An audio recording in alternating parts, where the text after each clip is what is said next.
Hello and welcome to week course. Today we're going to talk about providing culturally competent care and preparing for childbirth. So we all know that culture plays an important role in healthcare in general. Pregnancy is no different. Okay, there's a lot of things that occur and that vary, client to client depending on their cultural background and their ethnic background. So we're going to talk a little bit about that today. Okay, so culture sensitivity in nursing practice. What are some of the things that are very important? Communication, okay, is very important. Decisions, religion, gender, prescriptive and restrictive beliefs, taboos, practices related to birthing, etc. So basically, these culturally sensitive practices can be viewed from a variety of dimensions, and nurses must consider all of them when planning care. Decision making, for example. Okay, you need to know when you're asking your patient to make a decision, are the decisions going to be made by the woman alone? How involved is her partner going to be? How involved is the extended family going to be? I've had many, many cases where you have the mother, the mother-in-law, and the significant other in a room, and whoever the alpha is, whether that's the mom, the significant other, or the mother-in-law, it's usually calling the shots. And no matter how much you try to address your patient and you ask your patient, what do you want? They will generally follow the hierarchy that they have in their culture or even in their family dynamic. So this is important that we understand this and that we assess for these things when we're caring for our patients. The other thing is the concept of time, okay? Is the culture past, present, or future oriented? This will affect a woman's understanding about the need for specific time commitments, such as prenatal care appointments during pregnancy. Okay, communication. Verbal communication may be challenging due to language barriers. If you have a patient who does not speak English, if you speak another language, maybe they don't speak that other language either. All right, so we need to make sure that we provide proper resources to communicate with these clients. The other thing is, if let's say they do speak English, but it is limited, you might say something and they might perceive it as something completely different. The other thing is there are clients that are very private and they don't see the need or understand the why you have to be asking them questions about their past. Okay, if you ask them how many pregnancies have you had, they don't want to tell you. I've had patients that you ask how many pregnancies have you had and they tell you none. This is my first pregnancy. And then later on you find out that she has had 15 abortions, and you tell them, well, that was a pregnancy too. Oh, I didn't know. So to her, a pregnancy was not something, just getting pregnant and then having an abortion. It was pregnancy to her was carrying or remaining or keeping the pregnancy. So it's important that we understand what our clients are perceiving, that we make sure that we're clear and concise in how we explain things. And when we ask questions, we cannot assume that they understand everything, all the words that are coming out of our mouth. Religion is huge. All right, we know there's a religion in particular that refuses blood transfusions, okay? And we have to respect it. I've had patients with previas that are, very prone to hemorrhaging and will refuse to sign consent for a blood transfusion. And you educate them and you tell them, do you accept certain blood products, not necessarily packed red blood cells. So you have to educate them and they will educate you too. Please note that one's religious background may have a powerful influence on sexual attitudes and behaviors. Okay, so these are other things to take into consideration when we're dealing with people of certain religions.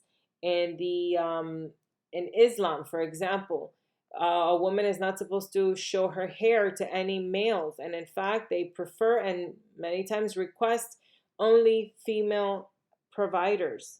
Okay, whether that is the anesthesiologist, the surgeon, the assistant to the surgeon, the nurse, everybody, the surgical tech, if they're having a C-section, they only want to deal with females. And if a male has to come in the room, they will tell you, no matter what emergency is going on, to wait, that they have to cover their hair. Okay, and this is important that we understand this and that we respect it. Modesty and gender, right? What are the norms for the people that you're interacting with? There are women that are very comfortable with nudity in their bodies and they have no problem if anybody walks into the room and they're naked, no issues there. And there are others that don't even want their significant others to be looking at them, okay? So we need to be sensitive and try to gain an understanding of what is, their practices culturally, religiously, etc. We have what we know, prescriptive beliefs, restrictive beliefs, and taboos. What are these? These are influenced by culture. For example, a prescriptive belief would be to remain active during pregnancy to aid the baby's circulation. Okay. To remain happy, to bring a baby that's full of joy and good fortune. Others believe that it's good to drink chamomile tea to ensure that you have an effective labor. These are all prescriptive beliefs. These are things that they tell you to do in order to have XYZ outcome. One that I find very interesting is that they tell you to sleep flat on your back to protect the fetus from harm. Yet we know that that's not something that we want to do, because sleeping flat on your back when you are pregnant, it constricts or puts pressure on the inferior vena cava, which restricts the blood flow to the uterus, and it affects the baby and it causes hypotension in the mother. So, yeah, it's a prescriptive belief. Some people believe in their culture that this is how they have to sleep. So, prescriptive beliefs are beliefs that tell you what to do in order to achieve XYZ results. Restrictive beliefs are things they tell you not to do. For example, do not have your picture taken because it might cause a stillbirth. So, you can't take pictures while you're pregnant. They tell you do not have sexual intercourse during the third trimester because it'll cause respiratory distress in the newborn. They tell you coldness in any form may cause arthritis or other chronic illness.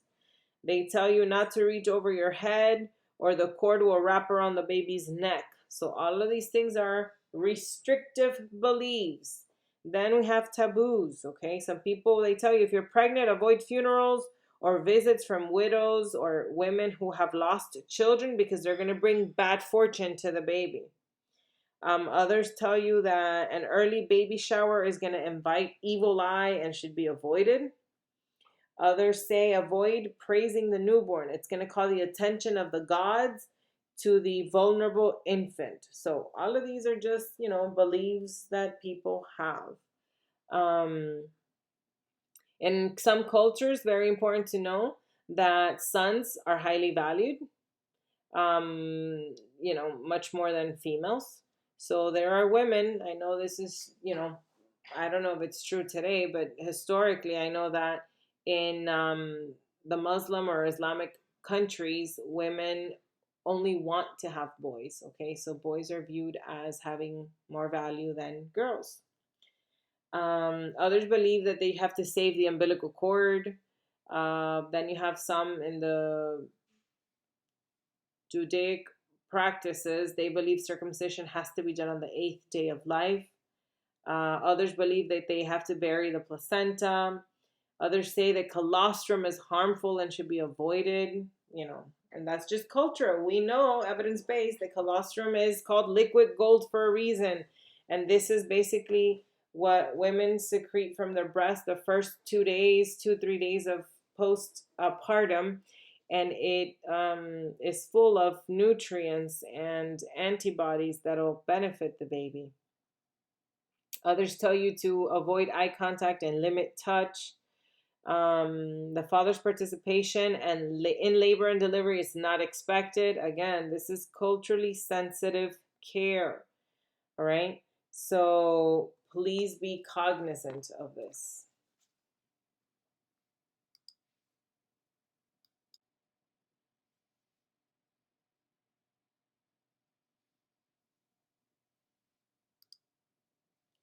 There are some things that may serve as barriers to providing culturally sensitive care. Some of them are basically the nurse's attitudes, and this can create barriers. The concept of ethnocentrism, which believes that the customs and values of the dominant culture are preferred or superior in some way. Stereotyping, assuming that everybody from a certain group is the same. Then, of course, we have the lack of diversity among healthcare providers, which can cause a barrier. A lot of people that come in from different cultures and they see our protocols and our mainstream models of obstetric care, and it comes as a shock to them. So, this also acts as a barrier. But what are we going to do to improve this? All right. Some of the strategies identified in order to improve culturally responsive care is to maintain an open attitude, recognize yourself as part of the diversity in society, acknowledge your own beliefs, examine the biases and assumptions that you hold about the different cultures. Okay, you cannot address the issues or the concerns of your own biases if you don't identify them. So that's number one. Avoid having preconceived notions or cultural stereotyping. Explore and acknowledge the historical and current portrayals of racial and ethnic groups in society. Develop an understanding of how racial or ethnic differences affect the quality in healthcare. Acknowledge the power that you as a provider have to use professional privilege positively or negatively. Okay, the ball's in your court. You have the power to do that.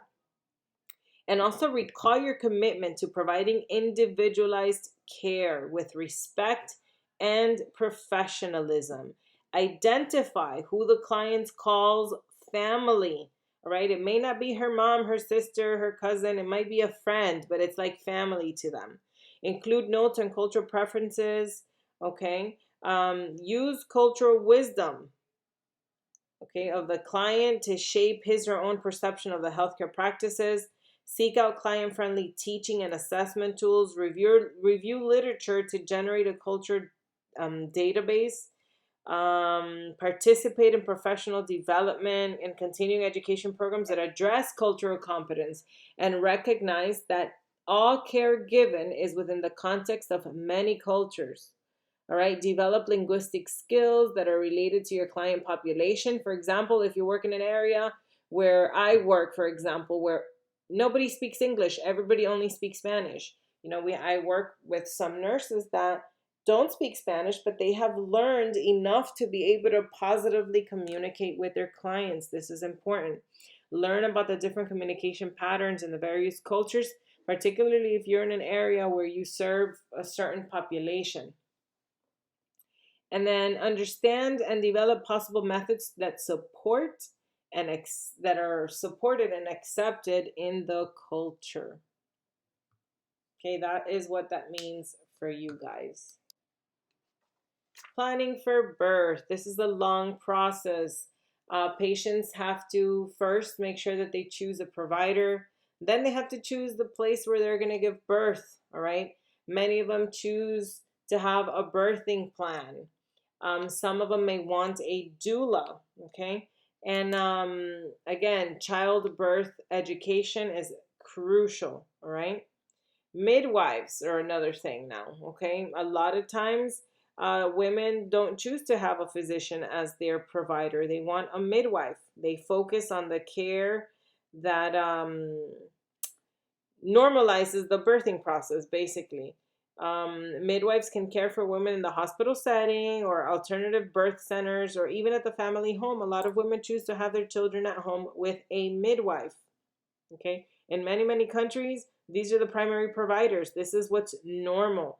Delivering a baby is seen as something that's part of, the lifespan of a woman. And so you don't require so much technology. You don't require so much, intervention. They just kind of let your body do what it needs to do. Please note birthing centers are freestanding places built in locations separate from a hospital, but may be nearby in case an emergency occurs and they have to take the woman to the hospital. And then we have home births. All right, they're very popular in European countries such as Sweden and the Netherlands. They have rigorous screening policies in place to ensure that only low-risk women are having home births and that they're attended by trained midwives. All right. The birthing plans typically emphasize specific requests for labor and in the immediate post-delivery care. For example, a woman might want delayed cord clamping. She may want the baby not to be bathed and be placed skin to skin immediately, which is what we strive for, but they request it in their birth plan.